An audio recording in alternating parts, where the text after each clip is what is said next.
Hey guys, coming to another movie for you guys, and this is going to actually be the first movie review I do on this channel. If you guys haven't seen my videos before, this will be the first movie review you see. But of course, most of you are returning subscribers. I'm assuming you are. You know, most people that have subscribed to me have subscribed to me on my other channel. You guys don't care about this. But anyway, the movie I've been reviewing, I was definitely really looking forward to this movie. I wanted to see this movie for a long time, and finally, I've gotten to see it.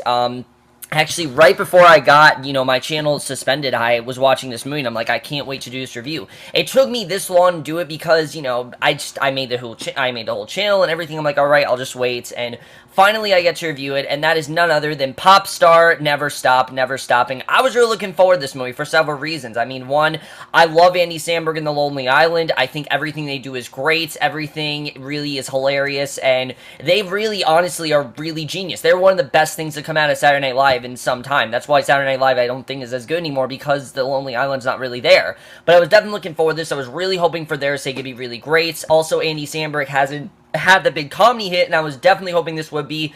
And after seeing this, Andy Samberg finally has gotten that comedy hit. This movie, I thought, was so much funnier than I thought it was going to be. Really, I think this is honestly right up there with The Nice Guys. It's probably neck and neck between this and The Nice Guys for the funniest comedy of the summer. But I absolutely love this movie so much more than I thought I was going to. But basically, let's get to the plot of this movie. The plot of this movie is fairly simple. The plot's not really as important as why the movie is as good as it is. The plot of this movie, we have this character, Connor For Real. He used to be in this fictional boy band called, I think it's called the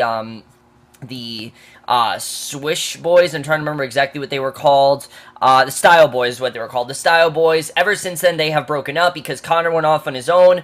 Another one of them was a farmer, and the other one is his DJ, basically. But basically, he feels, he is this huge star, and he feels that anything he touches will turn to gold. Anything he touches, any kind of music he makes is going to be fantastic. But basically, all of that changes when he starts to put out his new album, and from there, he's down spiraling, and, people are starting to not like him as much, and it's also done all in in a mockumentary style. That's basically the plot of Popstar, Never Stop, Never Stopping, and that's one of the reasons I really did like the movie, is the plot. But like I said, the plot's not exactly the most important thing about this movie. Let's get to the thing that I think really makes this movie the most, and that is definitely the cast, especially its central lead.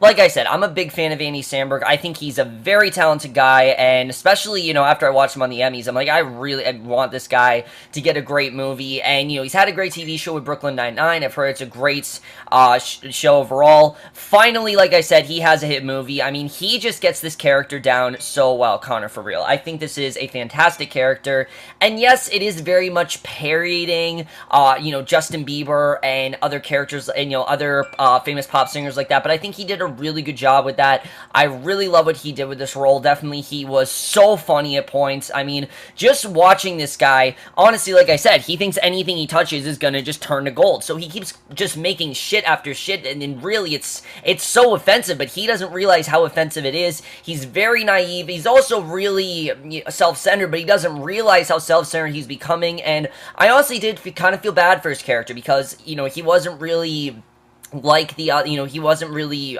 raised like a real kid. He, has been famous all his life, and he doesn't really know what the real world is like, and I kind of did feel bad for him. But at the same time, it's, ridiculous what he's going through. But I really think Andy Samberg did a great job, really carried this movie, one of the best things about it by far, and I am very happy that finally he has a great role, because really, it is about time that he has a fantastic role.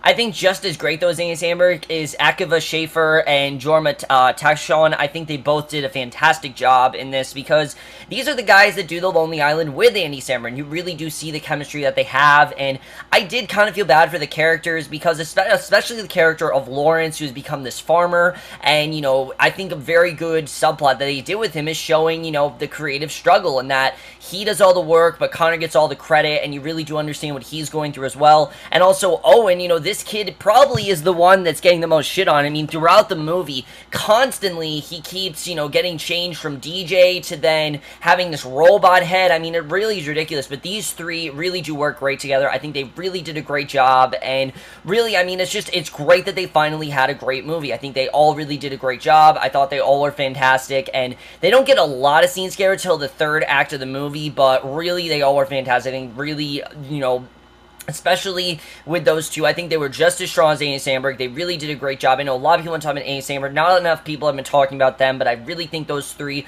they work great together, and it makes sense why they've been continuing The Lonely Island after all these years, because really, it's, you know, they work great together. They work great together. They're very funny, and I really think, you know, just like this movie, you can't have Connor for real without the, you know, without the Style Boys. You can't have Andy Samberg without the other two. You just can't. And I think they showed that very well here, and I'm very happy that they as well were in this. I don't think the movie would have been nearly as strong had the three members of Lonely Island not be in this movie.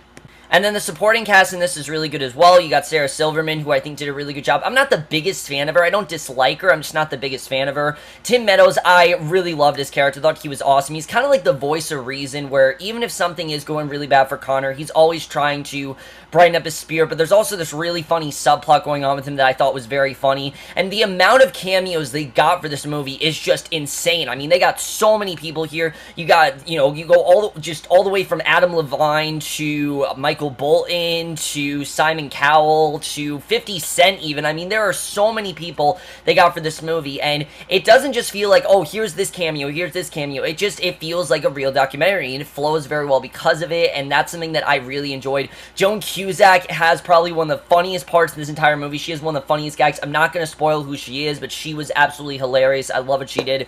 Maya Rudolph was great here. Really, just everyone I think was fantastic here. I think everyone really did a great job, and definitely the cast really makes this movie as good as it is.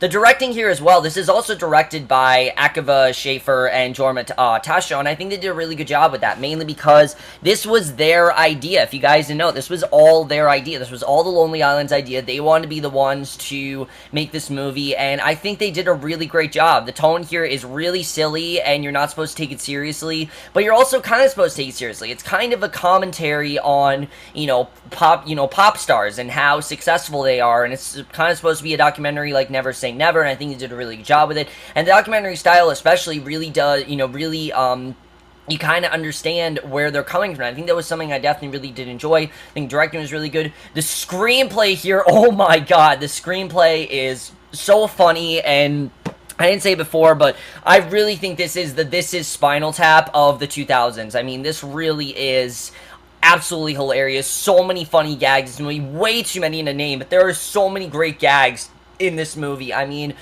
I think they did a great job with that. It's a very funny film, just so many things I could name, so many great recurring jokes as well. But the other thing I was very impressed by with this movie is what it actually has to say about the music business, how manipulative it can be, how self-centric it can be, and also how, destructive it can be for someone. I mean, when you have someone like Connor, like I said, he's been talented all his life, he's really never thought of what's been happening to him. He's kind of just become this big joke, and he doesn't really realize that, and he's become huge, but he's also kind of a joke, and you really do see that. And even though the circumstances in this movie and the things he gets into, are really silly, some of them you can kind of see happening, and I think they did a good job of doing that. Even though this is, like I said, a silly movie, it also does have some great social commentary on artists and how they're not like normal people, and also what artists go through on a daily basis. A lot of the things that Connor's going through, I think something like what he's going through, an artist has been through before, and I think they did a really good job with that. I really enjoyed that, and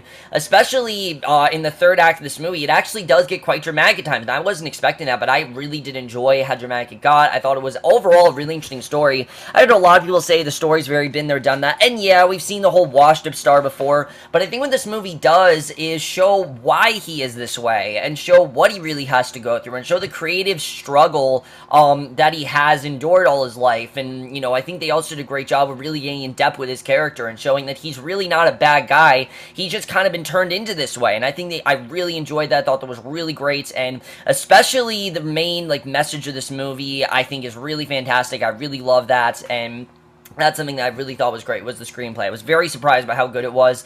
Cinematography here was fantastic. It really did feel, honestly, even though I knew this was a mockumentary, it did feel like I was watching a documentary, and especially the way they did the cameos, it just works so well because it seems like they're actually talking about it. And yes, what they're saying is absolutely ridiculous, but it does feel like you're watching a documentary, and I really appreciate that. I thought that was just a lot of fun to watch, and really added to how fun the movie really was. I really did love that, and I forgot forgot to say, by far one of the best times I've had with any movie so far this summer. I mean, this year even. I mean, this movie was just a ton of fun, and definitely, if you just want to watch a fun movie, this is definitely the movie for you. Absolutely love that.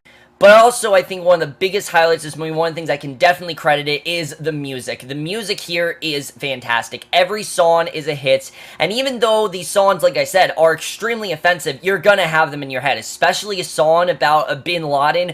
I'm not gonna spoil it, but it's extremely offensive, but it's also hilarious and extremely catchy, and after this movie, I couldn't get out of my head, and it's kind of a problem, because it's not a song you want to be singing, you know, at, like, your workplace or something, but you're probably gonna end up doing that, because the songs in this movie are just so damn catchy. And like I said, the amount of people they were able to get, and these are people that Lonely Island have worked with before, like Michael Bolton, Adam Levine. They've worked with these people before in songs, but it really just feels like a collection of songs, and not just like, you know, never felt like just random music videos. It felt like it went with the movie, because most movies that are based on, you know, pop stars have tons of songs throughout, and this movie kind of did that. And honestly, if it feels tedious, it's supposed to. I think that's kind of the point, is that a lot of these documentaries are very tedious, and I think that's one of the points the movie's trying to make, and I really love that. And the songs get sillier and sillier as the movie goes on, and that's one of the strongest points of the movie. The music here is just awesome, and this is one of the reasons why The Lonely Island is so great, is because they just come up with so many ridiculous, offensive ideas, but they're awesome, and they've all been fantastic. I mean, they have had, just like Connor for Real, they've had hit after hit, and I really think all their songs are just genius, and this, you know, this movie being no exception. All their songs really are great here. The editing as well, I thought this movie was very tightly paced. I was into it the whole time. It did drag, just, if I had to have one complaint, I think it did drag just a little bit, in the second half, but then once we got into that third act, I mean, the movie stayed consistently funny. That's the thing. Even though the movie did drag a little bit, it stayed consistently funny. I was consistently into it. I was consistently laughing, and it's, I mean, I haven't laughed this hard, you know, I haven't laughed this hard since The Nice Guys. Nice Guys and Popstar, the two movies I've laughed the hardest at. I laughed so hard during this movie, and I think that's enough of a reason for me to credit it. So overall, guys, I absolutely love Popstar Never Stop, Never Stopping so much more than I thought it was going to. It was so much more deeper, not deeper, that's not the word, but it was just so much more profound and interesting than I thought it was going to be. It was so much more investing, and it was just a lot funnier than I thought it was going to be, and I'm definitely going to give Popstar Never Stop, Never Stop a 4.5 out of 5 or an A. I would have gone all the way, but like I said, just that it was small little edits, some scenes drag on a little bit. Other than that, guys, this is one of the funniest movies I've seen in a very long time. I absolutely love this movie. I mean, definitely, this is The Nice Guys, like I said, neck and neck for best movie, best comedy of the year, without a doubt. Absolutely loved this movie, and definitely one of the best, you know, comedy I've seen that's dealt with music in a while, because a lot of those movies, they don't really work. This movie just, it hit all the comedic beats. It's really everything you want in me, especially if you love The Lonely Island, you'll definitely really love it. So I also forgot to say, Judd Apatow did produce this movie, and he did a really great job with that as well, but definitely, if you have seen The Lonely Island, or you've even heard of their music, you definitely will check this out, because I think everyone will have a great time, and everyone will walk away thinking it's a lot better than they initially thought it was going to be, just like I did. So overall, guys, what you guys thought of Popstar Never Stopping. If you have seen, left your thoughts in it. I absolutely love this movie, and for me, I think really, I know it's not playing in theaters anymore, but if you want to see, if it's playing in a theater near you, you want to have a fun time with the movies, go check it out. I'm surprised I didn't see this movie in theaters. I wish I would have seen it in theaters, honestly. I had to watch it on Solar Movie, you know, that site I always use, but let me know if you guys saw this movie, have seen, left your thoughts in it. We'll see you guys in my next, which will be for tonight's episode of Preacher. I'm glad to be back on this channel. Good to be back, good to be doing reviews, and we'll see you guys for that. Okay, bye.